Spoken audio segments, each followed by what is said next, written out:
সুকুমার রায়ের গল্প সমগ্র থেকে আজকের ছোট গল্প ভুল গল্প।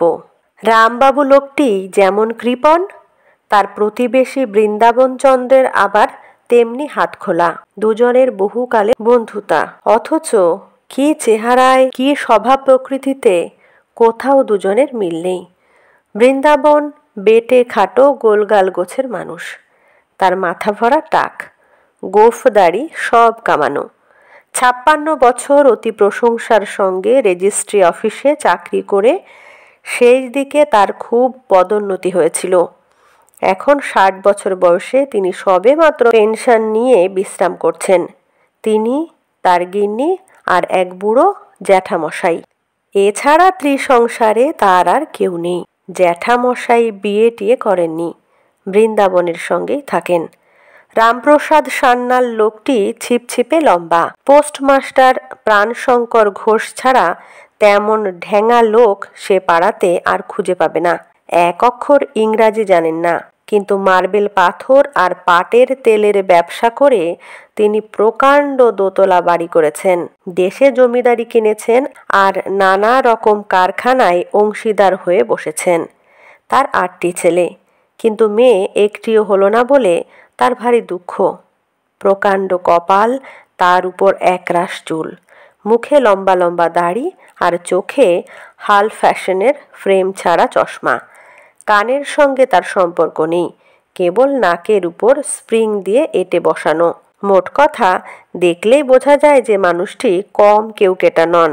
প্রতিদিন সন্ধ্যা হতেই পাড়ার মাতব্বর বাবুরা সবাই রামবাবুর বৈঠকখানা ঘরে এসে জোটেন, আর পান, তামাক, চা, বিস্কুট, সন্দেশ ইত্যাদির সঙ্গে খুব হাসি তামাশা গল্পগুজব চলতে থাকে। বৈঠকখানা ঘরটি বেশ বড়। মেঝের উপর প্রকাণ্ড ফরাস পাতা, তার উপর কতকগুলো মোটা সোটা তাকিয়া আর রংচঙে হাত পাখা এদিক ওদিক ছড়ানো। তাছাড়া ঘরের মধ্যে কোথাও চেয়ার, টেবিল বা কোনো রকম আসবাবপত্র একেবারেই নেই।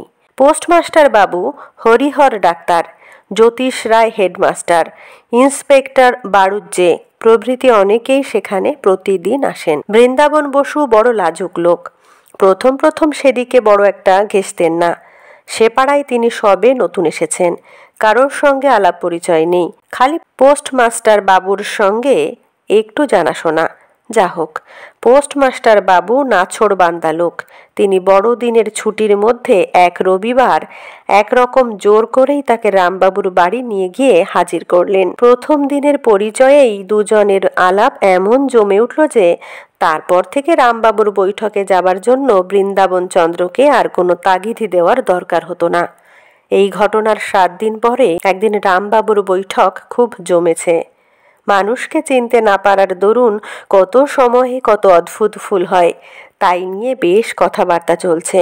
হরিহর বাবু বললেন, আমি একবার যা ফ্যাসাদে পড়েছিলাম সে বোধহয় আপনাদের বলিনি। সে প্রায় 20 বছরের কথা।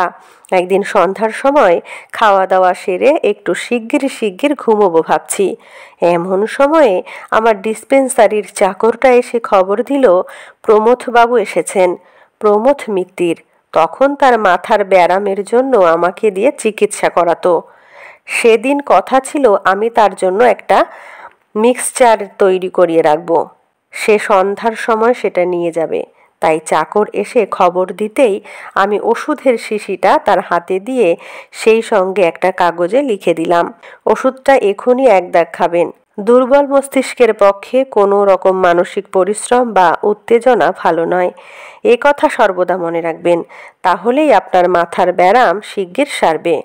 মিনিট খানেক যেতে না যেতেই চাকরটা ঘুরে এসে খবর দিল যে বাবুটি চিঠিটি পড়ে বেজায় খাপ্পা হয়েছেন এবং দাওয়াইয়ের শিশিটি ভেঙে আমায় গাল দিতে দিতে প্রস্থান করেছেন। শুনে তো আমার চক্ষু স্থির। যা হোক, ব্যাপারটা পরিষ্কার হতে বেশি দেরি হলো না। একটু সন্ধান করতেই বোঝা গেল যে লোকটি মোটেই প্রমথ মিত্তির নন, আমারই মামা শ্বশুর বাঁশবেড়ের প্রমথ নন্দী।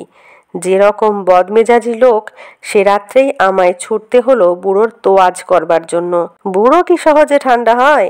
তাকে অপমান করা, বা তার সঙ্গে ইয়ার্কি করা যে আমার মোটেই অভিপ্রায় ছিল না এবং ওষুধটা কিংবা চিঠিটা যে তার জন্য দেওয়া হয়নি, এই সহজ কথাটি তার মাথায় ঢোকাতে প্রায় 2 ঘন্টা সময় লেগেছিল। এদিকে বাসায় ফিরে শুনি প্রমথ মিত্তির এসে তার ওষুধ তৈরি না পেয়ে খুব বিরক্ত হয়ে চলে গেছে। পরদিন সকালে আবার তাকে বুঝিয়ে সুঝিয়ে ঠান্ডা করি। এই গল্প শুনে ইন্সপেক্টর বাবু বললেন, আপনার তো মশাই অল্পের উপর দিয়ে গেল। আমার ওই রকম একটা ভুলের দরুন চাকরি নিয়ে টানাটানি পড়েছিল। সেও বহুদিনের কথা। তখন আমি সবেমাত্র পুলিশের চাকরি নিয়েছি। ঘোষপুরের বাজারে নিয়ে সে সময়ে সুদাস মণ্ডলের সঙ্গে রায়বাবুদের খুব ঝগড়া চলছে। একদিন খবর পাওয়া গেল আজ সন্ধ্যার পর সুদাস লাঠিয়াল নিয়ে বাজার দখল করতে আসবে। ইন্সপেক্টর যোগিনবাবুর হুকুমে আমি 6 জন কনস্টেবল নিয়ে সন্ধ্যার কাছাকাছি ঘোষপুরে উপস্থিত হলাম। বেশিক্ষণ অপেক্ষা করতে হলো না। সন্ধ্যার একটু পরেই দেখলাম নদীর দিক থেকে কিসের আলো আসছে। মনে হচ্ছে কারা যেন কাঁঠাল তলায় বসে বিশ্রাম করছে। ব্যাপার কি দেখবার জন্য আমি খুব সাবধানে একটা ঝোপের আড়াল পর্যন্ত এগিয়ে গেলাম। গিয়ে দেখি একটা মশালের ঝাপসা আলোয় লাঠি হাতে কয়েকটা লোক বসে আছে, আর এক পালকির আড়ালে 2 জন লোক কথাবার্তা বলছে। কান পেতে শুনলাম একজন বলল, সুদাসদা, কত দূর এলাম? উত্তর হলো, এই তো ঘোষপুরের বাজার দেখা যাচ্ছে। অমনি আর কথা নেই। আমি জোরে শীষ দিতেই সঙ্গের পুলিশগুলো মার মার করে তেড়ে এসেছে। পুলিশের সাড়া পাবা মাত্র সুদাসের লোকগুলো বাপরে মারে করে কে যে কোথায় সরে পড়ল তার ধরতেই পারা গেল না। কিন্তু পালকির কাছে যে 2 লোক ছিল তারা খুব সহজেই ধরা পড়ে গেল। তাদের একজনের বয়স অল্প, চেহারাটা গোয়ার গোবিন্দ গোছের। বুঝলাম এই সুদাস মণ্ডল। সে আমায় তেড়ে কি যেন বলতে উঠেছিল। আমি এক ধমক লাগিয়ে বললাম, হাতে হাতে ধরা পড়েছ বাপু, এখন রোখ করে লাভ নেই। কিছু বলবার থাকে তো থানায় গিয়ে বলো। শুনে তার সঙ্গের বুড়ো লোকটা ভেউ ভেউ করে কেঁদে উঠে খানিকক্ষণ অনর্গল কি যে বকে গেল তার কিছুই বুঝতে পারলাম না। খালি বুঝলাম যে সে আমাকে তার সুদাসদার পরিচয় বোঝাচ্ছে। আমি বললাম, অত পরিচয় শুনবার আমার দরকার নেই। আসল পরিচয়টা আজ ভালো রকমই পেয়েছি। তারপর তাদের হাতকড়া পরিয়ে তো মহাফুর্তিতে থানায় এনে হাজির করা হলো। তারপর মশাই যা কাণ্ড! হেড ইন্সপেক্টর যতীনবাবু রাগে আগুনের মতো লাল হয়ে টেবিল থাপড়িয়ে, দোয়াত উল্টিয়ে, কাগজ কলম ছুঁড়ে আমায় খুব সহজেই বুঝিয়ে দিলেন যে আমি একটি আস্ত রকমের হস্তিমূর্খ ও অর্বাচীন পাঠা। যে লোকটিকে ধরে এনেছি সে মোটেই সুদাস মণ্ডল নয়, তার নাম সুভাষচন্দ্র বোস। সে যতীনবাবুর জামাই। সঙ্গের লোকটি তার ঠাকুরদার আমলের চাকর। যতীনবাবুর কাছেই তারা আসছিল। আমার বুদ্ধিটা হা করা বোয়াল মাছের মতো না হলে আমি সুবাস শুনতে কখনোই সুদাস শুনতাম না ইত্যাদি। অনেক কষ্টে, অনেক খোসামুদি করে, অনেক হাতে পায়ে ধরে সে যাত্রায় চাকরিটা বজায় রাখতে হয়েছিল। ইন্সপেক্টরের গল্প শেষ হতেই বৃন্দাবন চন্দ্র টিকি দুলিয়ে বললেন, আপনাদের গল্প শুনে আমারও একটা গল্প মনে পড়ে গেল। সেও এইরকম উদর বোঝা পুতোর ঘাড়ে গোছের গল্প। তবে ভুলটা আমি নিজে করিনি, করেছিল আমার ভাইপো। সেই যে ছোকরাটি এখন মেডিকেল কলেজে পড়ে। একদিন সন্ধ্যার সময় ঘরের মধ্যে বসে আছি। ঘরেও বাতি জ্বালা হয়নি, বাইরেও বেশ অন্ধকার। খালি নখের মতো একটুখানি চাঁদ সবে মাত্র পূব দিকে উকি দিয়েছে। এমন সময় মনে হলো যেন একটা মানুষ দেয়াল বেয়ে বেয়ে বাড়ির ছাদের উপর উঠছে। বৃন্দাবনবাবু সবে এইটুকু বলেছেন, এমন সময় বারান্দায় কে ডাক দিল, বাবু, টেলিগ্রাম। রামবাবু তাড়াতাড়ি উঠে গিয়ে টেলিগ্রামখানা নিয়ে আসলেন। তারপর চোখের চশমাটি কপালে তুলে টেলিগ্রামখানা খুলে পড়তে লাগলেন। পড়তে পড়তে তার চোখ ক্রমেই গোল হয়ে উঠছে দেখে ডাক্তারবাবু জিজ্ঞেস করলেন, কি ব্যাপারখানা কি? রামবাবু ধপাস করে সোফার উপর বসে পড়ে বললেন, এই দেখুন না, দেশ থেকে পরেশ টেলিগ্রাম করছে, সিরিয়াস অ্যাক্সিডেন্ট, কাম ইমিডিয়েটলি, অর্থাৎ গুরুতর দুর্ঘটনা, শীঘ্র আসুন। রামবাবুর 3 ছেলে কয়দিন হলো পুজোর ছুটিতে দেশে গিয়েছে, আর একটি মামা বাড়িতে আছে, আর বাকি 3টে মায়ের কাছে বাড়িতেই রয়েছে।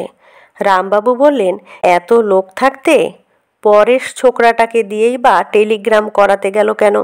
দুটো পয়সা খরচ করে বড়রা কেউ একটু ভালো করে গুছিয়ে টেলিগ্রাম করলেই পারত।